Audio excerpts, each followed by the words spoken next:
Boa noite, gente. Tudo bom? Então, tem bastante gente diferente aqui. Eu sou a Nick, faço parte do Jovem Sede. Estou muito feliz, muito agradecida pela oportunidade de estar aqui hoje, porém estou bem nervosa, né? Primeira vez. Então vamos desculpar, não. Mas é isso, gente. O que eu vou falar hoje é uma continuação do que o Gessé já começou semana passada. Vocês podem sentar, tá?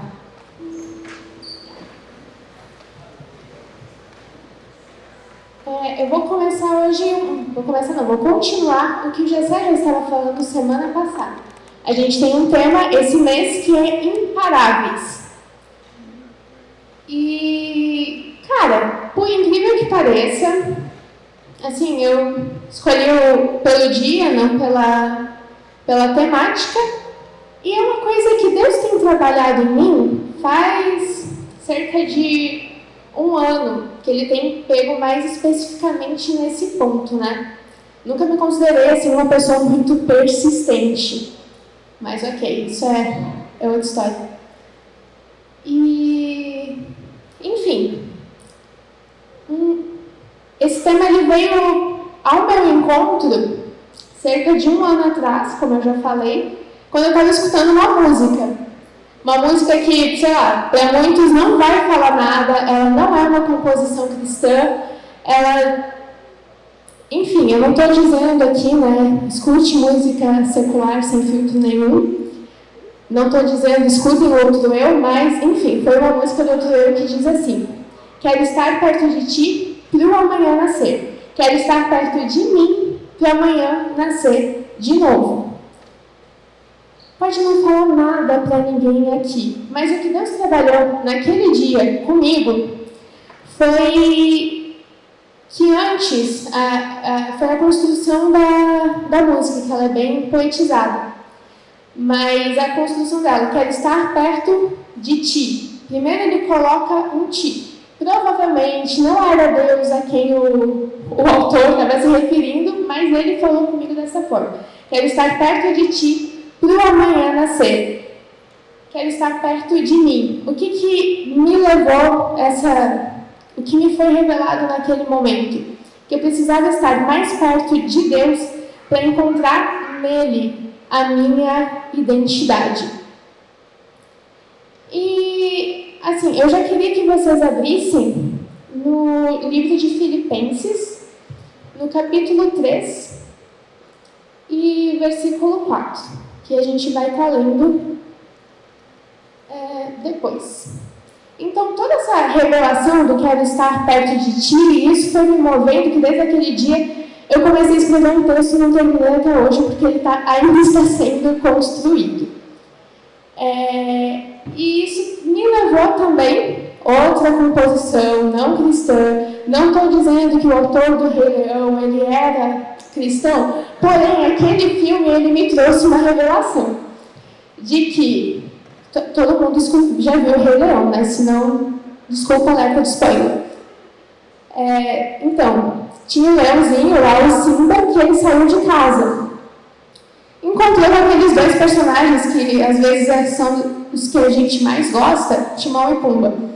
Os caras eles tinham uma filosofia de vida assim, meio estranha. Hakuna Matata é lindo viver, maravilhoso até aí. Seus problemas você deve esquecer. Poxa, a criança estava lá, meio destruída, cheia de problemas, óbvio, vai se agarrar a essa filosofia massa, muito legal, de seus problemas você deve esquecer.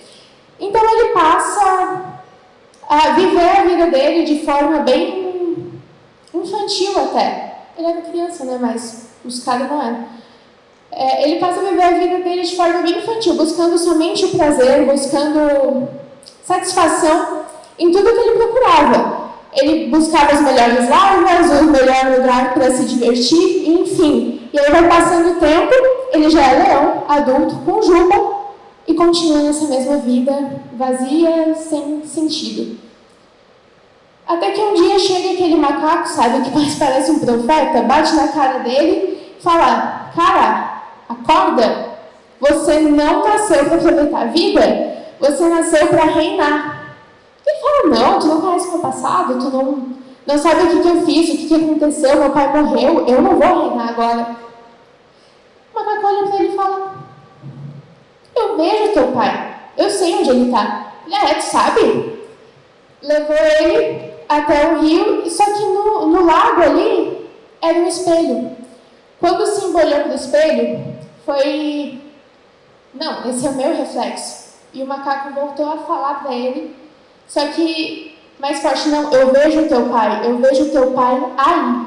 Aí ele começou, a partir do momento que ele parou de se preocupar com ele procurou o pai dele, ele achou e teve um encontro com o pai dele. Essa cena do filme foi tipo, uau, né? Começa aquela trovoada toda, ele tem um encontro e ele entende que ele não nasceu para aproveitar a vida, ele nasceu para reinar.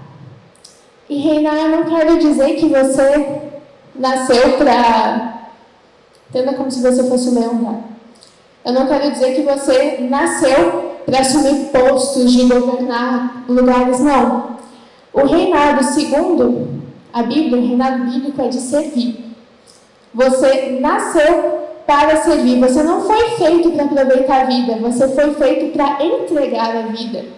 E o convite do Simba foi de reinar nesse modo. Quando ele parou de buscar a sua identidade, buscar a ele mesmo, ele achou a identidade do pai dele. E esse encontro foi suficiente para mudar toda a trajetória da vida dele. Onde é que eu quero chegar com tudo isso? Cara, você precisa ter um encontro com Deus. Um encontro que mude a sua cosmovisão. Um encontro transcendente. Não essa coisa: ok, sou Deus, estou familiarizada com Deus, mas ninguém mais sabe disso. Então, eu pedi para abrir em Filipenses 3, que ele vai falar assim. Filipenses 3, a partir do versículo 4. Embora eu mesmo tivesse razões para tal confiança, se alguém pensa que tem razões para confiar na carne, eu ainda mais. Circuncidado no 8º dia de vida, pertencente ao povo de Israel, à tribo de Benjamim, verdadeiro hebreu. Quanto à lei, fariseu. Quanto ao zelo, perseguidor da igreja. Quanto à justiça que há na lei, irrepreensível. Mas o que para mim era lucro, passei a considerar perda por causa de Cristo. Mais do que isso, considero tudo como perda, comparado com a suprema grandeza do conhecimento de Cristo, meu Senhor. Por sua causa, perdi todas as coisas. Eu as considero como esterco, para poder ganhar a Cristo e ser encontrado nele. Não tendo a minha própria justiça que procede da lei, mas a que vem mediante a fé em Cristo. A justiça que procede de Deus e se baseia na fé. Quero conhecer a Cristo, ao poder da sua ressurreição e a participação em seu sofrimento, tornando-me como ele em sua morte, para de alguma forma alcançar a ressurreição dentre os mortos. Não que eu já tenha obtido tudo isso ou tenha sido aperfeiçoado, mas prossigo para alcançá-lo. Pois para isso também fui alcançado por Cristo. Irmãos, não penso que eu mesmo já tenha alcançado, mas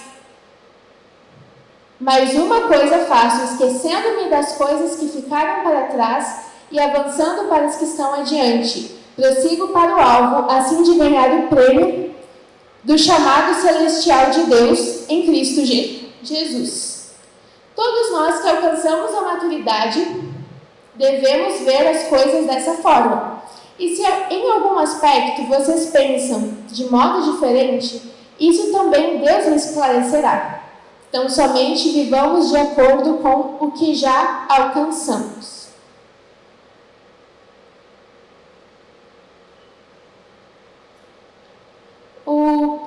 pastor Luciano Subirá fala no Impacto da Santidade, não lembro se foi na palestra, se é no livro, ok. Ele tem uma frase muito interessante, que fala assim: chegamos à porta, entramos, só que depois existe um caminho a ser trilhado. Hoje o que chamamos de cristianismo, na época dos apóstolos era chamado de o caminho. A vida cristã é um movimento contínuo até o alvo. O que eu quero dizer com isso? Por que sermos imparáveis? Porque a gente está num caminho. Seja qual for o ponto desse caminho que você está, você já está aqui, provavelmente da porta tu já passou, né? Então, avaliando o texto que a gente leu antes, eu gostaria de ressaltar 3 pontos e dividir esse caminho em 3 estágios. Estágio número 1, conhecer Jesus. Acredito que todo mundo aqui já teve um encontro com Cristo, já conheceu Jesus em algum momento. Então, quando eu conheço a Cristo, eu começo a entender o meu propósito e é gerado em mim o conceito de identidade. É Ele quem revela quem eu sou. Isso não vem de nós, de forma alguma, mas sim por meio de Deus. Vou te mostrar isso na prática em Mateus 16. Se você quiser abrir, abre. Se não quiser abrir, não abre, eu vou ler para vocês. Mateus 16, no verso 13, fala assim: chegando Jesus à região de Cesareia de Filipe, perguntou aos seus discípulos: quem os homens dizem que o Filho do Homem é? E eles responderam: alguns dizem que é João Batista, outros Elias e ainda outros Jeremias, ou um dos profetas. E vocês? Perguntou Jesus. Quem vocês dizem que sou? Simão Pedro respondeu: tu és o Cristo, Filho do Deus vivo. E Jesus respondeu: feliz é você, Simão, filho de Jonas, porque isso não foi revelado por carne ou sangue, mas por meio do meu Pai que estás no céu. E eu lhes digo a você, é Pedro, sobre essa pedra edificarei a minha igreja, e as portas do Hades não poderão vencê-la. Eu lhes darei a chave do reino dos céus, e o que você ligar na terra será ligado no céu. O que eu falei antes? Que você encontra a sua identidade em Cristo. O que aconteceu nesse momento? Como Jesus perguntou: quem que você acha que eu sou? Por intermédio de Deus, de revelação divina, Pedro respondeu: tu és o Cristo. Naquele momento, Deus revelou para Pedro que Jesus era o Cristo, Filho do Deus vivo. No mesmo momento, Jesus revelou para Pedro quem ele era, quem ele seria, pedra na qual Cristo edificaria a sua igreja. Percebe que isso não é nenhum raciocínio humano, não é nenhum entendimento meu, isso não vem de modo algum de dentro de você. É Cristo que se revela a você e você entende. Mas só isso é suficiente? É suficiente tu entrar na porta, ter um encontro, ter uma revelação? Não é. Voltando para o capítulo de Filipenses, o 3 de Filipenses, no versículo 10. Quero conhecer a Cristo, ao poder da sua ressurreição e a participação em seus sofrimentos. Ponto 1, estágio inicial. Conhecer a Cristo, entender quem é Cristo e Ele se revela a você. Ponto 2, ser parte do sofrimento de Cristo. E aí é que quebra as pernas, né? Porque tem muita gente que quer conhecer Jesus, quer o oba-oba, mas não quer ser parte do sofrimento de Cristo. A gente precisa parar de correr dessa palavrinha, de fugir e achar que não quero. A dor e o sofrimento são o que nos transicionam para uma maturidade. E aí eu quero ler com vocês Romanos 8, do 15 ao 19, que fala assim: Pois vocês não receberam um espírito que os escravize para novamente temer, mas receberam o espírito que os adota como filhos, por meio do qual clamamos Abba, Pai. O próprio Espírito testemunha do nosso espírito que somos filhos de Deus. Se somos filhos, então somos herdeiros, herdeiros de Deus e co-herdeiros com Cristo. Se de fato participamos do seu sofrimento, para que também participemos da sua glória. Considero que os nossos sofrimentos atuais não podem ser comparados com a glória que nos será revelada. A natureza criada aguarda com grande expectativa que os filhos de Deus sejam revelados. A tradução ela foi meio sacana nesse momento. Por quê? Aqui fala de 2 tipos de filhos. No original, o primeiro filho que aparece, que quando fala, mas receberam o Espírito que os adota como filhos, o original usa um termo que quer dizer criança pequena, filhinho pequeno, né, dependente. E já o último filho que aparece, que a natureza criada aguarda com grande expectativa, os filhos, são os filhos maduros de Deus. É outro termo, é ruios, e o outro é tecno. Você percebe a diferença? Sabe o que une esses dois? É quando fala de os sofrimentos atuais não podem ser comparados com a glória que nos será revelada. A glória que será revelada através dos filhos maduros de Deus. Qual é a diferença de um filho para o outro? A Laura, poxa, a Laura é uma criança, ela vai chegar para o pai dela, ela vai pedir alguma coisa para o pai dela, provavelmente o Gessé vai dar, ou não, né? Mas é na total dependência, ela depende do Gessé e da Sheila para sobreviver. Eu não dependo dos meus pais para sobreviver, eu consigo comer sozinha, né?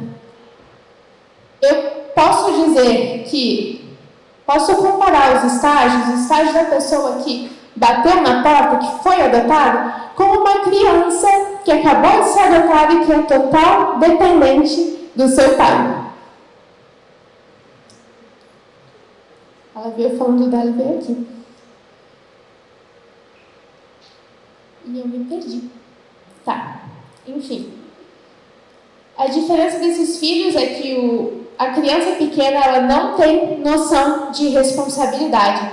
Chega para o pai para pedir, quer a parte confortável, quer a brisa, quer a parte do conhecer Jesus, mas sem o sofrimento dele. Já o filho maduro de Deus, ele tem a consciência de que por meio da vida dele, outras pessoas precisam ser alcançadas, poderão ser alcançadas. Ele se oferece como sacrifício vivo, ele se oferece. Um filho maduro, ele chega para o pai e pergunta, pai, tu está precisando de ajuda? Pai, tu, precisa de um café? Enfim, coisas simples, mas vai estar servindo. Filho maduro, ele tem a cosmovisão do reino. E o que diferencia esses dois? Volto a falar. É estar disposto a sofrer por Cristo. Cara, nos últimos anos a gente teve um boom, assim, um avivamento. Em algum momento ficou legal ser crente. E, puxa, qual é a diferença que isso está fazendo no Brasil? A gente tem muitos cristãos hoje no Brasil, gente que preenche o censo dizendo, poxa, eu sou cristão. Hoje tem até cristão não praticante, né? É incrível. Só que isso não está sendo refletido, essa quantidade de pessoas que estão aceitando o Evangelho não está sendo refletido em como o nosso país está. E é por isso, até tem um encontro legítimo. Eu acredito que em algum momento encontrou a Deus, mas não teve vontade de seguir, talvez forças para seguir, porque a grande sacada do estágio 2, que é participar do sofrimento de Cristo, é que envolve uma atitude minha, de me aproximar de Deus. Eu posso estar familiarizada. Eu mesma... Meus pais se converteram quando eu tinha 4 anos de idade. Crescendo na igreja, na escolinha. Sabia todas as histórias da Bíblia. Mas eu fui ter um encontro com Deus, sabe? Um encontro real com Deus, transformador, quando eu tinha 19 anos.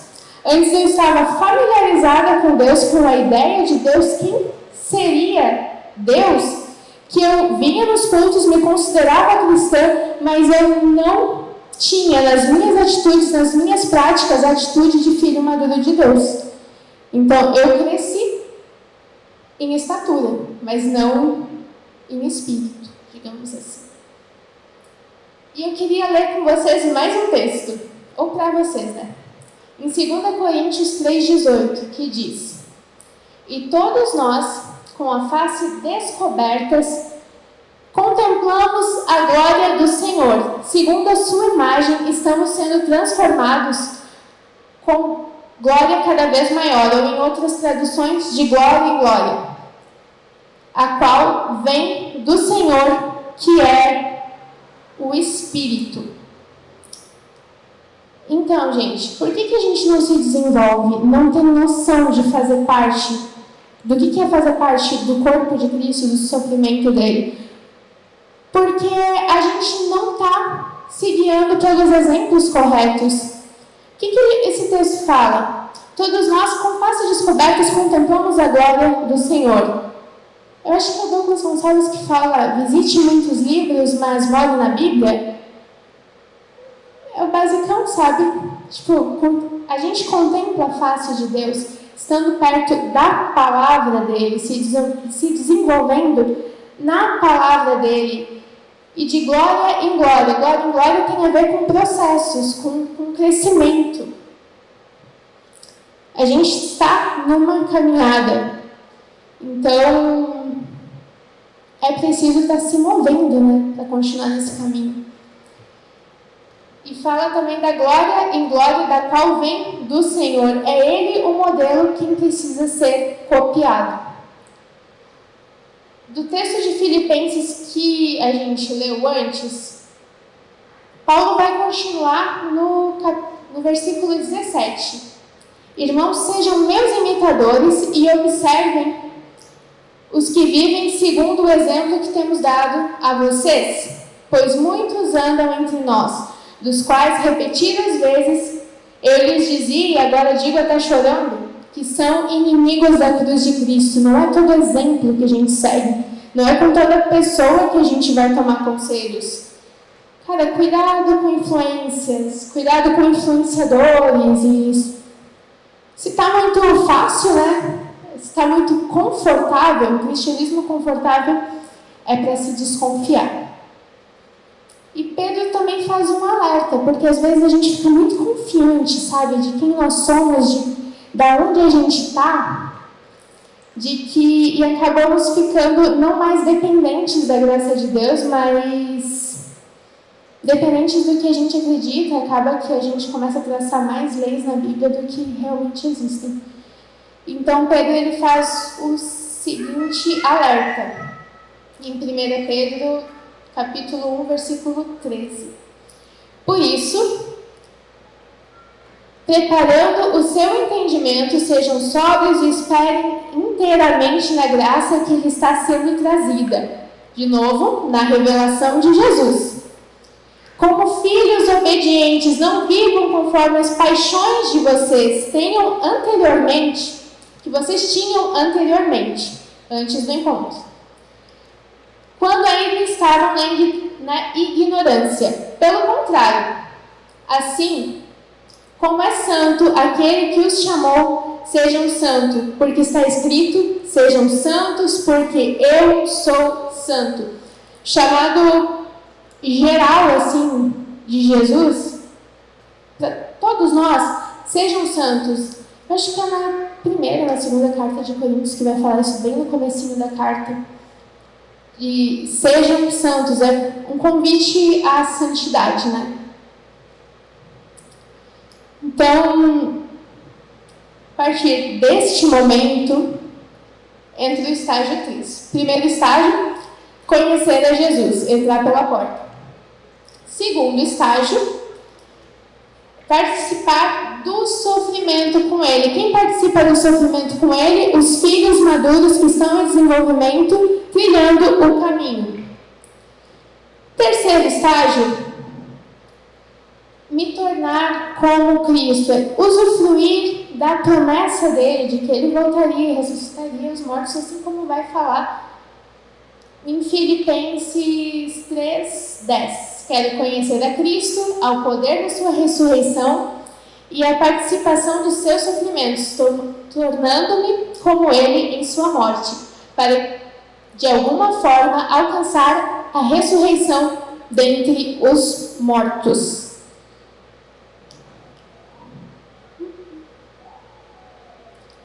E Filipenses 1:6 fala: estou certo de que aquele que começou a boa obra em vocês, vai completar até o dia de Jesus. É um processo, você nunca vai estar pronto. Se você estiver pronto, então Deus que te leve, né? Porque é um processo até o dia da sua morte.